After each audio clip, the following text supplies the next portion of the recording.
Good morning. This is Buckeye Gordon, and I want to talk about a time when I moved to North Carolina. This was in November of 2018. I I was living with a girl. Um, Her sister was married to a guy, and they lived in North Carolina. And he worked for the government. Um, he worked remotely. The company was based in Philadelphia. But anyhow, he had, I'll just call them Jack and Jill. He had parents in their early 90s, and they required, a lot of care and doctor visits. There was a hurricane, and fortunately, they didn't suffer a direct hit, but they did have a lot of damages. So, in cleaning up, Jack had to cut down some dead branches that broke. So he went upstairs, or I'm sorry, he went up the tree on a ladder, and he starts cutting down the branches. The big one, it was a 10-inch branch, pretty good sized branch, came down and hit him on the leg. Somehow he was able to shimmy down the tree, and they called the ambulance and came and took him to the hospital. And he was there for a day or two. But he was incapacitated. He couldn't even drive. It was his right leg. That's what he was right-handed. You use that to work the brake and gas. His wife had a neurological, if I got that word right, problem. And for example, if she was in a store like Walmart or Kroger's, she walked out and to a lot of daylight, she would walk like, she was drunk. So I always stayed close to her, and just before we got out, I would grab her arm so she wouldn't fall. That's when we lived there. I'm getting too far ahead now. What caused us to move there? Jill called her sister, my girlfriend, asked if we'd be willing to move there and live with them. She kind of explained the first floor to us and what the plans were. So we flew down there, and they gave us a tour of the house. When you walk into the ground floor of the house, it looked like a basement. It wasn't underground, it was above ground. The whole foundation was cinder block, so just like a basement. When you walk into the door on the right, 5 or 6 steps down, it was a bathroom. There was a sink, a tub, a commode. You come out, you hang a right, and there's this big, huge room. And to the right was, you can tell, was a kitchen. There was a sink there. I think there was even a dishwasher, but I don't think the bottom floor was ever used for that. You go on down towards the end of the room to the left. Looks like could have been a bedroom, could be used for a bedroom. And then there was a door that went out of that, and it faced. They were really close to the beach, the Atlantic Ocean. They were maybe 2 miles. You can actually see the ocean if you look out from the back of the house. But you walk out on the porch. It was a screened-in porch, and it was facing the inlet. Now, I don't know if you knew what an inlet is. I didn't either until, he had explained it to me. But there was a lot of houses on the inlet, and people have boats. and the inlet is the way to the ocean. And you would come in on the inlet. When you're done, you would pull your boat to the pier. Some people have boat lifts. They would drive up on the boat lift, and it was powered, and it picked the boat up off the water. So they showed us the second floor. Second floor was the living area, kitchen, living room.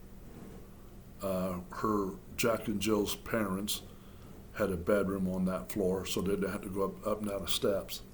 And it was a nice bedroom. They had a bathroom, a full bathroom, everything. It was nice. Then you go to the third floor, and there's 3 bedrooms, 2.5 baths. And so we went downstairs. We were talking about, the possibility of us moving in there.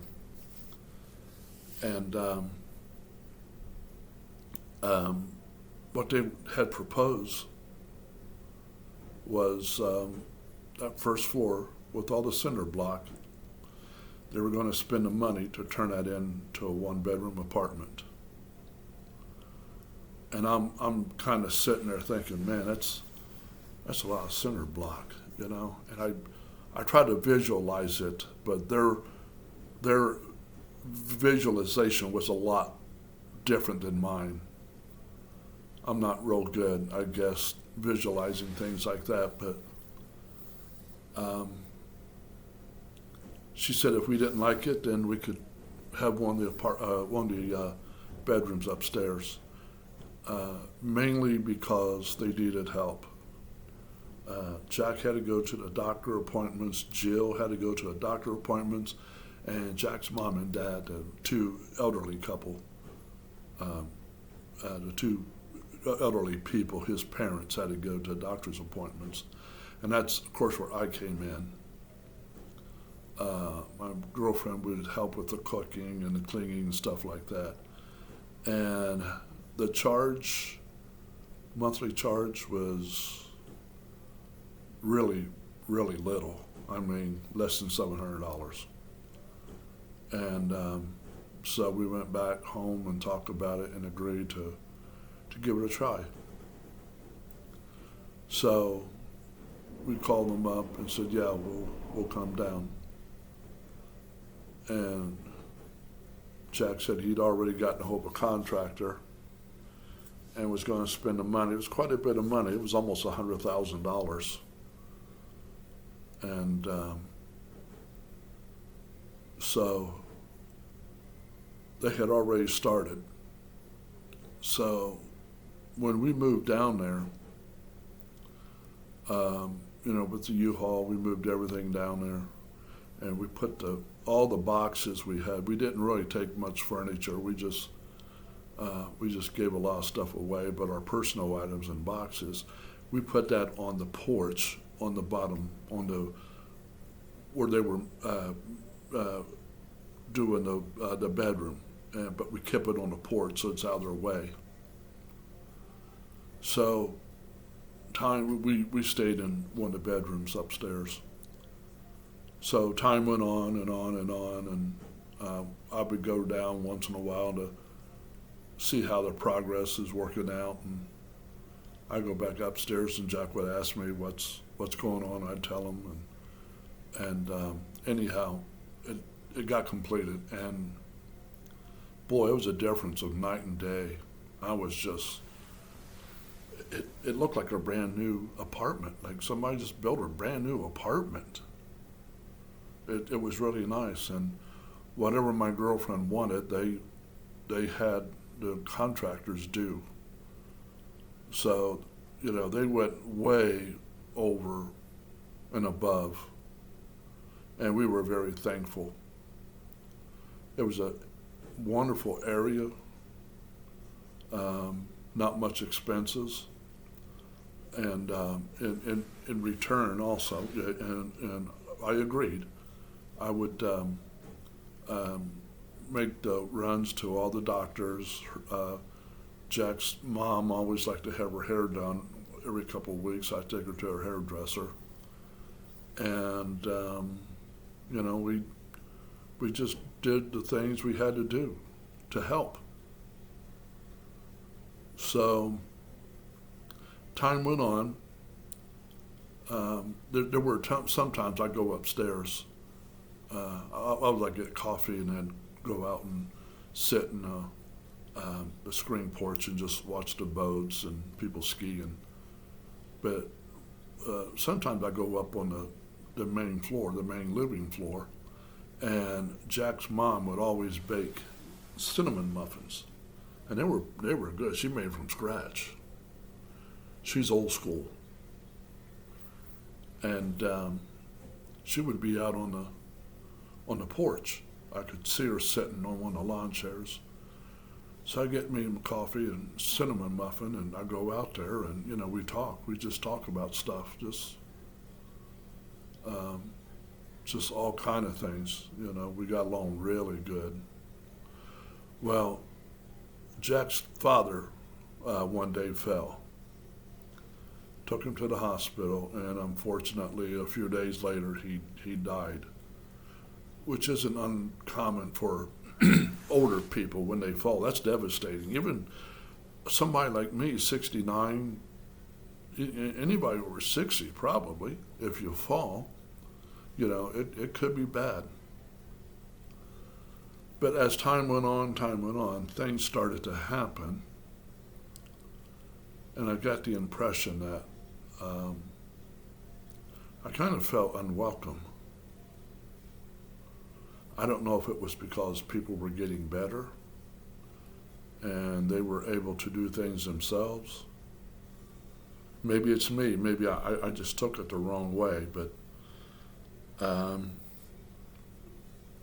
I went and talked to Jack. I asked him, is there something I did, something I've said?